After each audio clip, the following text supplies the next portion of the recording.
La tercera emboscada del Alto de Guamá fue la de mayor importancia estratégica, tanto por las consecuencias negativas para el ejército de Batista como por el momento histórico en que se produce.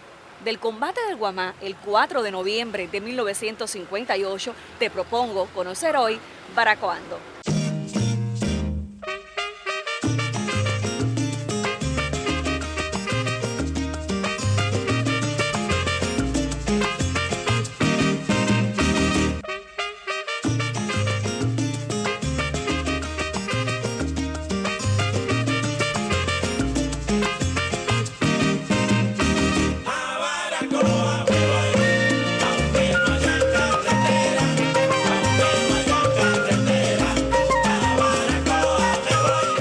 Para acercarnos a una importante batalla que definió el comienzo de la derrota del ejército del dictador Fulgencio Batista en la antigua región histórica de Baracoa, hemos invitado a nuestro programa al licenciado en Historia, quien además es el especialista principal del archivo histórico de acá de Baracoa, Willy Nelson Ruiz Gilarte. Willy, bienvenido una vez más al programa. Es un placer compartir con ustedes y con los amigos televidentes. Willy, ¿sabes que estuve leyendo en el diccionario histórico biográfico de acá de Baracoa, escrito por Fidel Aguirre Gamboa, y dice que el combate del Alto del Guamá es considerado como la tercera emboscada? Quiere decir que hubo dos anteriores. Quiero que me comentes acerca entonces de estos antecedentes. Sí, hubo otros combates que se realizaron en este sitio. Específicamente el primero fue el 13 de junio de 1958, donde las fuerzas del sargento Argeo Hernández Durán combaten a las tropas de la dictadura, pero tienen que lamentar la pérdida del combatiente Benito Gilberto Oliveros Abellas. Este combate tuvo un saldo favorable porque se ocupa un fusil Springfield que posibilita el refuerzo en armas a la incipiente tropa rebelde.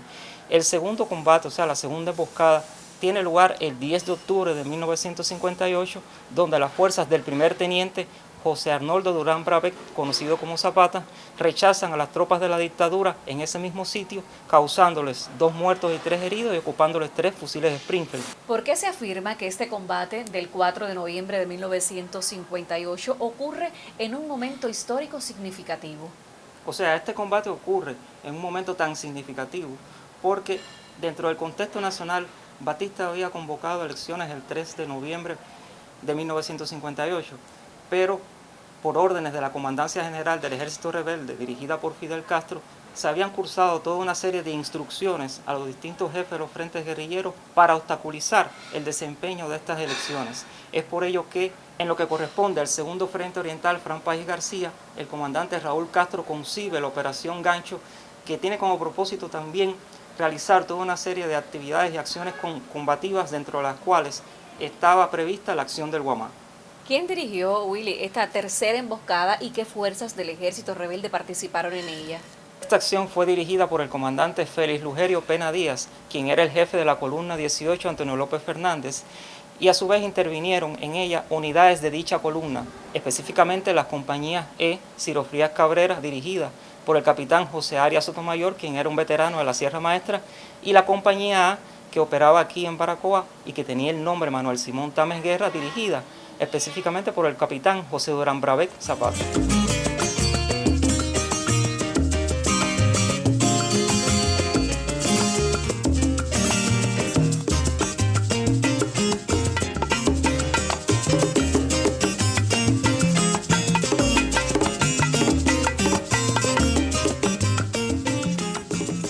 De la batalla ocurrida el 4 de noviembre de 1958 en el Alto del Guamá, antigua región histórica de Baracoa, conversamos hoy con el especialista del Archivo Histórico Municipal, Willy Nelson Ruiz Gilarte. Willy, coméntame ahora acerca de ese plan elaborado para la emboscada. Teniendo la experiencia de las acciones anteriores que se habían librado en el Guamá, más las informaciones suministradas por el ejército de la tiranía a los rebeldes, o sea, ellos tenían una célula del movimiento 26 de julio creada aquí en el propio escuadrón. Se elabora el plan para la emboscada, que consistía en la selección de 4 o 5 hombres por cada pelotón, así como las mejores armas, las más potentes, y se mina también el terreno, el sitio escogido, que era la curva del Guamá, y como una acción diversionista se envía el pelotón de Sandino a hostigar a los guardias en el aeropuerto de Sabanilla con el propósito de que solicitaran auxilio y así atraer al refuerzo para rechazarlo allí, tal y como ocurrió en el combate del Guamá. ¿Cuántas fueron las bajas sufridas por el ejército rebelde y por parte de la fuerza de la tiranía? En esta tercera emboscada del Guamá se tuvo que lamentar la pérdida en medio del combate, del fragor del combate, del primer teniente Patricio Serra Alta, quien sería ascendido póstumamente al grado de capitán. Y hubo además 3 heridos por parte de las fuerzas rebeldes.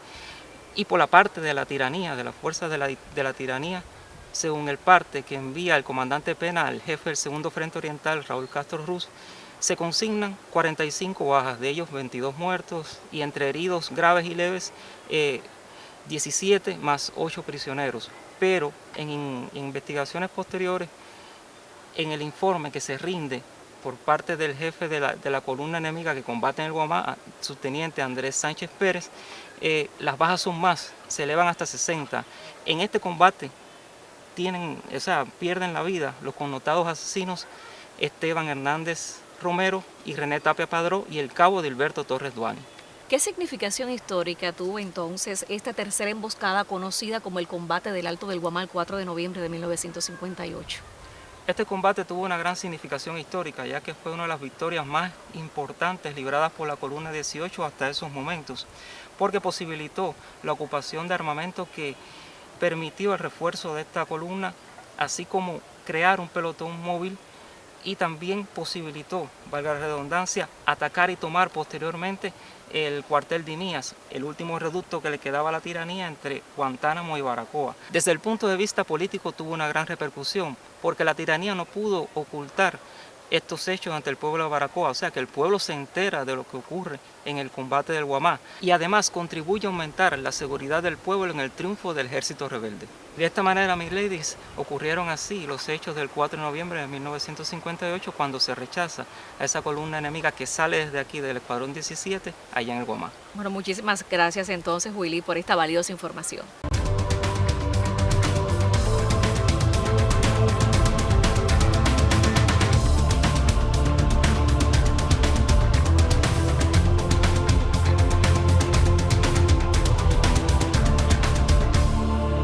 Yo soy Pascual Ibrahim Machado. Yo me crié en Sabanilla, luché ahí por la revolución en Sabanilla. En la clandestinidad nos incorporamos unos cuantos compañeros y fui perseguido por el ejército. Estuvimos presos ahí en el castillo y nos amarraron por los pies y por las manos y nos maltrataron, nos dieron golpes. Fui en el mes de abril para el monte y me incorporé ya a la guerrilla ya y empezamos a luchar con Ciro Frías Cabrera, que mandaron de comandante para la comandancia de nosotros, lo mandaron de jefe, cosa esta que murió él en el primer combate de Imía, y de ahí mandaron a Felipena Díaz y comandaba en la columna de nosotros, la columna 18. Ahí, en eso, a los pocos tiempos vino Raúl Castro con Vilmepín y mandó a dividir la tropa, una para la costa norte y otra para la costa sur. A mí me tocó que venir por la costa sur, estando yo en el Alto del Pino, en un pelotón que nosotros teníamos. Recibimos órdenes de pasar al refuerzo de la tropa que había situada en el Guamá, para que se estaban esperando el ejército que pasara por ahí. Y cosa esta que cuando nosotros llegamos a donde estaba el combate no pudimos entrar, nos quedamos de refuerzo ahí porque ya estaban peleando. Y de ahí de Guamá pasamos a la zona de Palo Gordo, que estaba la comandancia. Y allá en Palo Gordo pasamos para el Alto de la Cuchilla, a formar parte para dejar trancados los guardias que quedaban en Mata.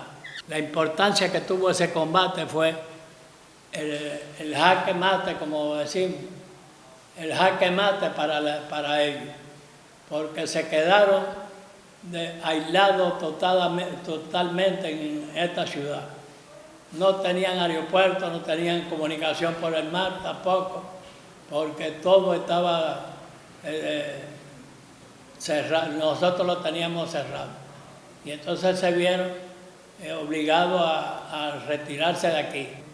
El día 27 de diciembre, aproximadamente a las 8 de la noche, ya nosotros estábamos entrando aquí a Baracoa, que el ejército de Batista habían salido en un barco ya y habían desocupado la ciudad y se habían ido. Y tomamos este pueblo y nos incorporamos con los combatientes que habían de la clandestinidad y con los presos políticos que estaban en la cárcel.